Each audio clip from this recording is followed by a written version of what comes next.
वापस रिजाइन दिए सर, इसका कारण सर?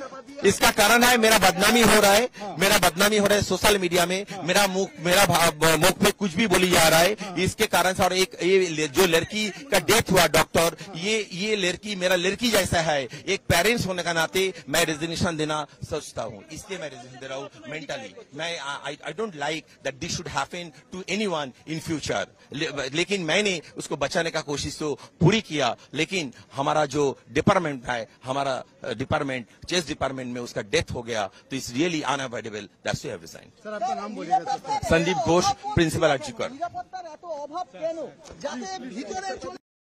নিয়ে গেলাম এই প্রিন্সিপালের চেয়ার থেকে। আশা করি আপনারা ভালো থাকবেন। আবারও বলবো যে আমার মুখে কথা বসিয়ে কিছু স্বার্থান্বেষী, কিছু বিরুদ্ধ গোষ্ঠী পুরোটা রাজনৈতিক খেলা নেমেছে, রাজনৈতিক খেলায় মত্ত হয়েছে। আর রাজনৈতিক খেলা আমি কোনোদিন খেলিনি। আমাকে অনেকেই সরকার পক্ষের বলেছে। হ্যাঁ, আমি আবার জোর গলায় বলবো, আমি সরকারি কর্মচারী, সরকারের দায়িত্ব আমি শেষ মুহূর্ত অবধি পালন করব, যতক্ষণ আমার শরীরে প্রাণ থাকবে। আমি এই বলে আমার বক্তব্য শেষ করছি। নমস্কার।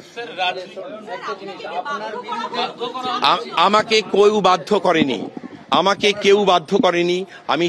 আমাকে বাধ্য করেছে আমাদের আরজি করের ছাত্রছাত্রীদের আবেগ, আমাকে বাধ্য করেছে রাজ্যবাসীর সোশ্যাল মিডিয়ার বিভিন্ন পোস্ট।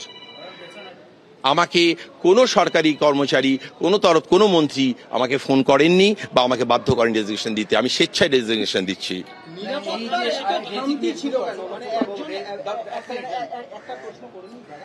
একজন সিভিক ভলেন্টিয়ার, এখনো তার পরিচয় যেটা জানা যাচ্ছে, অনায়াসে এতে এমার্জেন্সি বিল্ডিং এ চলে গেল, কোনো বিনা বাধায় একেবারে সেমিনার রুমে গিয়ে এই ধরনের একটা ঘটনা ঘটিয়ে দিল। নিরাপত্তার এত আপনি যদি দেখেন, আমি বলবো আপনাকে তাহলে সমাজ ব্যবস্থা দেখতে হবে। আপনি দেখবেন আমরা কিন্তু ডেভেলপিং কান্ট্রিতে বাস করি।